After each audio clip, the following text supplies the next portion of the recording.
For years now, local law enforcement has struggled to tackle the problem of sex trafficking here in our community. And tonight, Jane Caffrey brings the problem out of the shadows. She introduces us to a woman who was a victim of sex trafficking. It's a multi-billion-dollar trade across the globe that begins with the exploitation of our children. And it's happening right here.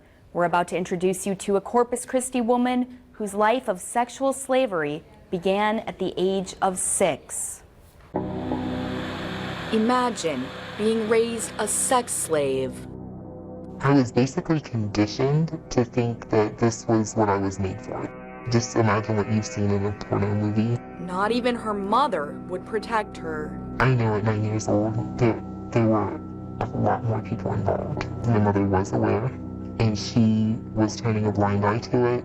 It started as sexual abuse by her mother's boyfriend, and then it became a business. Her abuser used her and allowed other men to use her too. They got her drunk and showed her pornographic videos, insisting she imitate what she'd seen. They would send me to go and invite other girls my age to spend the night with us, and then they would have me teach those little girls the way that they had taught me.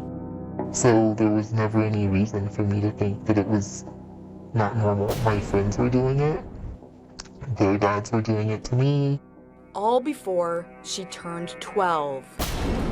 A childhood friend tipped police off, but her abuser was out of jail within a week.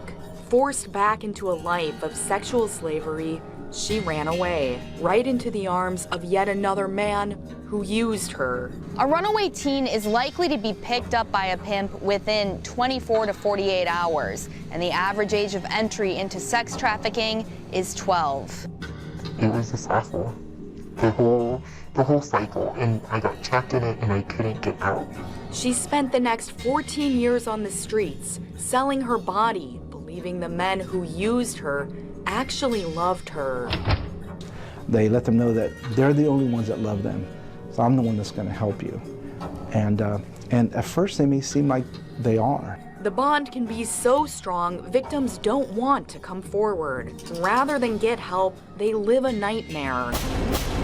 Kathy Miller trains medical professionals in the realities of treating victims. Botched abortions, broken bones, abrasions, also the hidden dangers, exacerbations of asthma.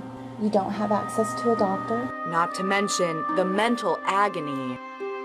One local organization is working to address that. The first cottage will be back over this way, and as we build around, it will be just this circle. New Life Refuge Ministries has big plans for these victims. Post-traumatic stress isn't something that you ever get over, but you learn to cope with it. To do that, they're building individual cottages, a garden. They're even bringing in horses. It's the first of its kind in South Texas. Being able to get them in a setting where they feel safe and secure is the utmost importance to start off to the road to healing.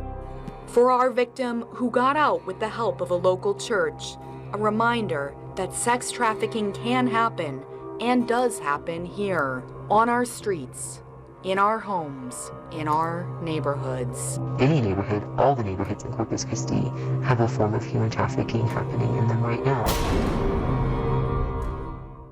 The Coastal Bend is a corridor for trafficking. Since we're so close to the border, the port, and major interstate highways, law enforcement and several other organizations are coming together to tackle the problem with a new anti-human trafficking task force. For more information on the efforts underway, visit our website, christv.com.